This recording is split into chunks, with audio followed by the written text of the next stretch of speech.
दोस्तों, इंडिया में बहुत कम ही मामले ऐसे हैं जिन्हें रेयरेस्ट ऑफ रेयर की कैटेगरी में रखा गया है और आरोपियों को फांसी की सजा दी गई है। ये कहानी भी एक ऐसे ही केस की है जिसमें 3 लोगों को फांसी की सजा दी गई है।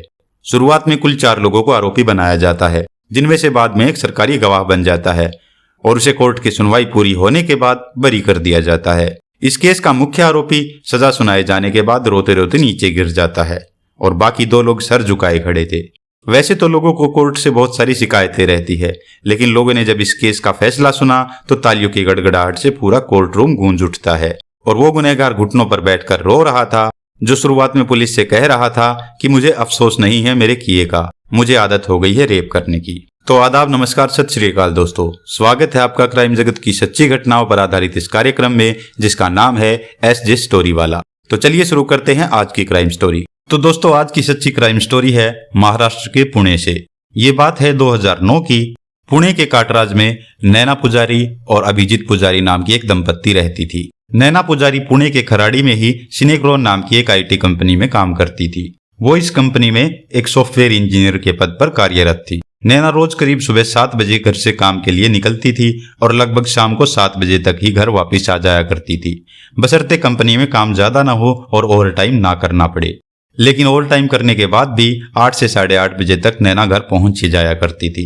आने जाने के लिए कंपनी की बस लगी हुई थी, लेकिन नैना कभी कभी प्राइवेट टैक्सी से भी आना जाना कर लिया करती थी, क्योंकि बस का एक फिक्स टाइम था जिस पर आना जाना कभी कभी नैना के लिए संभव नहीं था। दोस्तों, अब तारीख आती है 7 अक्टूबर 2009। 7 तारीख को भी ज्यादा काम होने की वजह से नैना थोड़ी लेट हो जाती है, जिसके कारण अब उसे अपने आप से ही वापस घर आना था, यानी कि बस जा चुकी थी। नैना कंपनी के पास ही बने एक बस स्टॉप पर जाती है और वहां पर रुककर किसी बस या टैक्सी का इंतजार कर रही थी।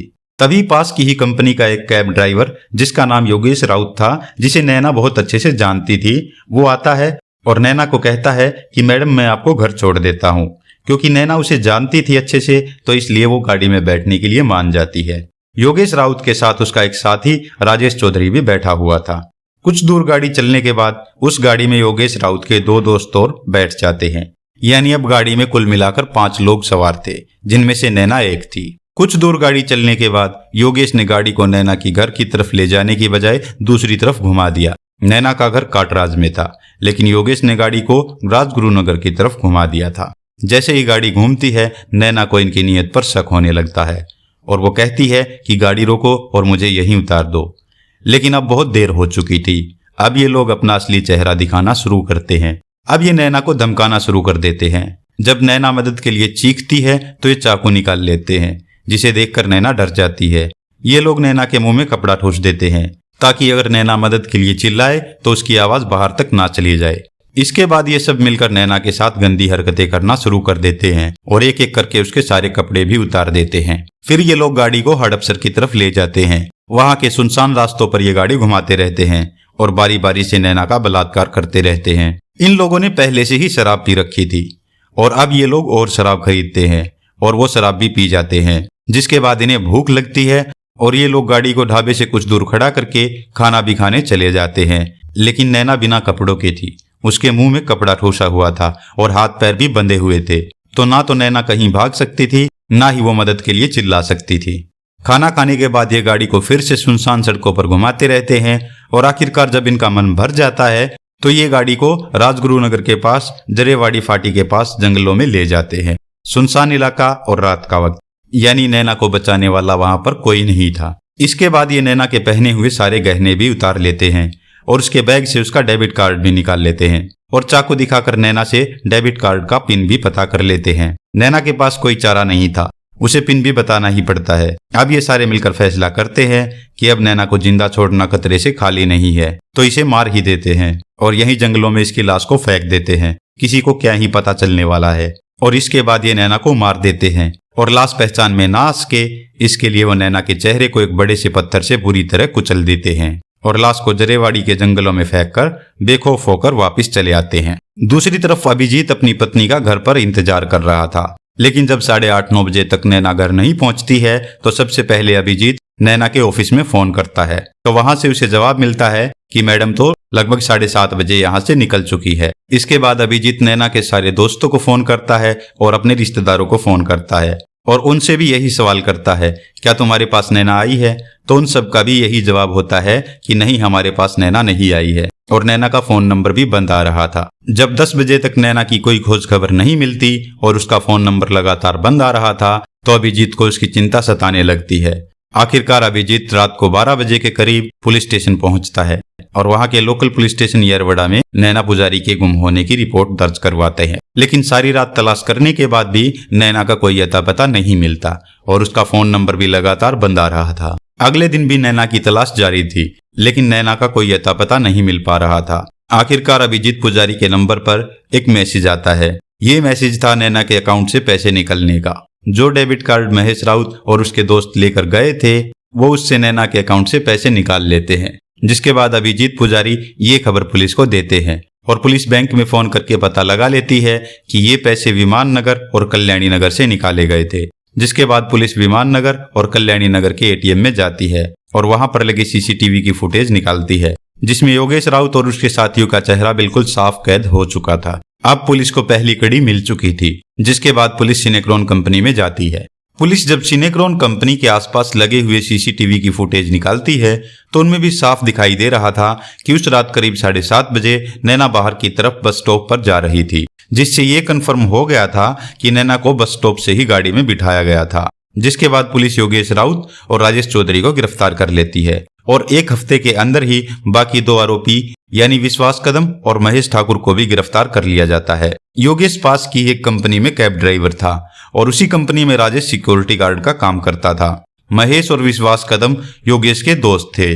गिरफ्तार किए जाने के बाद जब इनसे पूछताछ शुरू की जाती है, तो योगेश कबूल कर लेता है कि सारी प्लानिंग उसी की थी और उन सब ने मिलकर नैना का बलात्कार किया और पकड़े जाने के डर से नैना को मार दिया।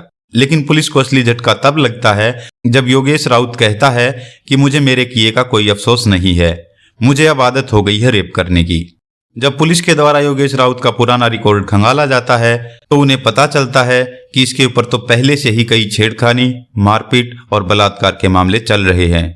पूछताछ के बाद योगेश राउत और महेश ठाकुर के घर से नैना के गहने और उसका डेबिट कार्ड बरामद कर लिए जाते हैं, जिनकी पहचान बाद में अभिजीत पुजारी के द्वारा की जाती है। इस केस में नया मोड़ तब आता है जब राजेश चौधरी कहता है कि जो भी गलत किया या गुनाह किया उसमें मेरा कोई हाथ नहीं है, जो भी किया इन तीनों ने मिलकर किया, जिसका सीधा सा फायदा पुलिस को मिलने वाला था और राजेश चौधरी सरकारी गवाह बन जाता है। यानी अब पुलिस के पास इस केस का ससंदीद गवाह था। ये वो गवाह था जिसने पूरी घटना अपनी आंखों के सामने होते हुए देखी थी और ये बात इस केस को जल्दी से जल्दी निपटाने में काम आने वाली थी। 12 जनवरी 2010 को पुलिस सारे सबूत जुटाकर आरोपियों को कोर्ट में पेश करती है और कड़ी से कड़ी सजा दिलाने की मांग करने के लिए आरोपियों के नार्को टेस्ट की भी मांग की जाती है, जिसकी मंजूरी कोर्ट से मिलने के बाद 2 फरवरी 2010 को इनका नार्को टेस्ट भी करवाया जाता है, जिसे बाद में कोर्ट में सबूत के तौर पर पेश किया जाता है। यहाँ तक सब कुछ सामान्य रूप से चल रहा था। जल्द ही उम्मीद थी कि कोर्ट का फैसला आ जाएगा, लेकिन अभी इस कहानी में एक और मोड़ आने वाला था। अब तारीख आती है 17 सितंबर 2011। सारे आरोपियों को येरवड़ा जेल में रखा गया था। 17 सितंबर 2011 को योगेश राउत पुलिस प्रशासन को एक चिट्ठी लिखता है कि उसे गंभीर रूप से खुजली हो गई है और बहुत ज्यादा पेट दर्द की भी शिकायत है, इसलिए उसे मेडिकल ट्रीटमेंट के लिए हॉस्पिटल में भेज दिया जाए। योगेश की ये अर्जी मंजूर कर ली जाती है और उसे सूसन हॉस्पिटल में भर्ती करवाने के लिए लाया जाता है। लेकिन पुलिस के लिए ये मंजूरी देना अब बहुत बड़ा सरदर्द बनने वाली थी, क्योंकि योगेश अब पुलिस की गिरफ्त से भागने वाला था। उसने पुलिस के ही एक कांस्टेबल से साठगांठ कर ली थी। वो कांस्टेबल भी मान गया था योगेश की हथकड़ी खोलने के लिए, वो भी महज 2000 रुपए में। और बताया जाता है कि डॉक्टर भी उसकी इस प्लानिंग में शामिल था, यानी उसे भी पैसे दिए गए थे ये झूठी रिपोर्ट बनाने के लिए। आखिरकार 17 सितंबर 2011 को योगेश भाग जाता है। अस्पताल से भागने के बाद सबसे पहले वो हड़पसर पहुंचता है और यहाँ से वो सीधा गुजरात अपनी जान पहचान के एक व्यक्ति के पास जाता है। कुछ दिन गुजरात रुकने के बाद योगेश फैसला करता है वो किसी और के घर नहीं रहेगा। अब वो रेलवे स्टेशन पर रहने का फैसला करता है। उसका सोचना था कि कुछ दिन वो रेलवे स्टेशन पर रुकेगा तो तब तक पुलिस की भागदौड़ कम हो जाएगी, जिसके बाद वो आसानी से भाग जाने में कामयाब रहेगा। कुछ दिन रेलवे स्टेशन पर रुकने के बाद वो दिल्ली पहुंचता है। दिल्ली पहुंचने के बाद योगेश अपने लिए किसी काम की तलाश करता है, क्योंकि इंसान पुलिस से तो भाग सकता है लेकिन पेट की भूख से नहीं भाग सकता। लेकिन बहुत दिन काम की तलाश करने के बाद भी उसे कोई काम नहीं मिलता। जिसका कारण था उसके पास कोई पहचान पत्र या आधार कार्ड का ना होना और उसे काम की सख्त जरूरत थी। आखिरकार वो पंजाब के अमृतसर जाने का फैसला करता है। अमृतसर में जाते ही उसकी सबसे पहली कोशिश थी कि उसे कैसे भी करके कोई आइडेंटिटी प्रूफ मिल जाए और आखिरकार उसे एक आदमी मिलता है जो उसका ड्राइविंग लाइसेंस बनवाने की बात कहता है और इस तरह योगेश को अपना पहला आइडेंटिटी प्रूफ मिल जाता है। लेकिन ड्राइविंग लाइसेंस पर वो अपना नाम रवि भल्ला लिखवाता है, यानी योगेश अब रवि भल्ला बन चुका था। अब इसी नाम से वो अपनी पहचान बना लेता है, जिसके बाद उसे अमृतसर में ही एक ढाबे पर काम मिल जाता है। कुछ महीने वो ढाबे पर ही काम करता है और कुछ पैसे जुटाता है और पैसे इकट्ठे करके वो फिर से दिल्ली पहुंचता है। अब की बार उसे वहां पर कपड़े धोने की दुकान पर काम मिल जाता है और वहीं पर रहते रहते वो अपना पैन कार्ड बनवाने में भी कामयाब हो जाता है। यानी अब उसके पास 2 आइडेंटिटी प्रूफ हो जाते हैं, जिनसे वो ये साबित कर सकता था कि वो रवि भल्ला है। वैसे ये भी कमाल ही है दोस्तों कि एक बलात्कार, लूट और हत्या का मुख्य आरोपी पुलिस को पैसे देकर भागता है और अपना आइडेंटिटी प्रूफ बनवाता है और जिंदगी आराम से जी रहा था। और इन सब से ये बात भी साबित हो जाती है कि चंद पैसों के दम पर इस दुनिया में क्या कुछ नहीं खरीदा जा सकता। लेकिन दूसरी तरफ योगेश के भागने से महाराष्ट्र पुलिस की बहुत किरकिरी हो रही थी, क्योंकि योगेश राउत को पकड़े जाने में अब तक महाराष्ट्र पुलिस नाकाम रही थी। हर तरफ पुलिस बड़ी सरगर्मी से तलाश कर रही थी, लेकिन योगेश का कोई अता पता नहीं मिलता। इस तरह 1 साल से ज्यादा का समय बीत जाता है। अचानक एक दिन पुलिस के पास दिल्ली से एक मुखबिर का फोन आता है कि साहब, आपको जिसकी तलाश है वो दिल्ली की एक दुकान पर कपड़े धोने का काम कर रहा है। अब क्योंकि पुलिस के पास कोई पुख्ता सबूत नहीं था, ना ही पुलिस के पास योगेश का कोई कॉन्टेक्ट नंबर था, तो आखिरकार पुलिस योगेश के घर वालों के नंबर ट्रेस पर डालती है। आखिरकार योगेश की पत्नी के नंबर पर एक दिन योगेश का फोन आता है और वो कहता है कि वो जून में उसे शिरडी मिलने आएगा। ये खबर मिलते ही पुलिस अपना जाल बुनना शुरू करती है। योगेश 2013 को शिरडी मंदिर के पास अपनी पत्नी से मिलने आता है और वहीं पर पुलिस उसे दबोच लेती है और योगेश पकड़ा जाता है। पकड़े जाने पर योगेश बताता है कि डॉक्टर और कांस्टेबल ने उसकी भागने में मदद की थी, जिसके लिए उसने उनको पैसे भी दिए थे और ये पैसे उसके भाई ने उसे कोर्ट में पेशी के दौरान पुलिस से नजर बचाते हुए दिए थे।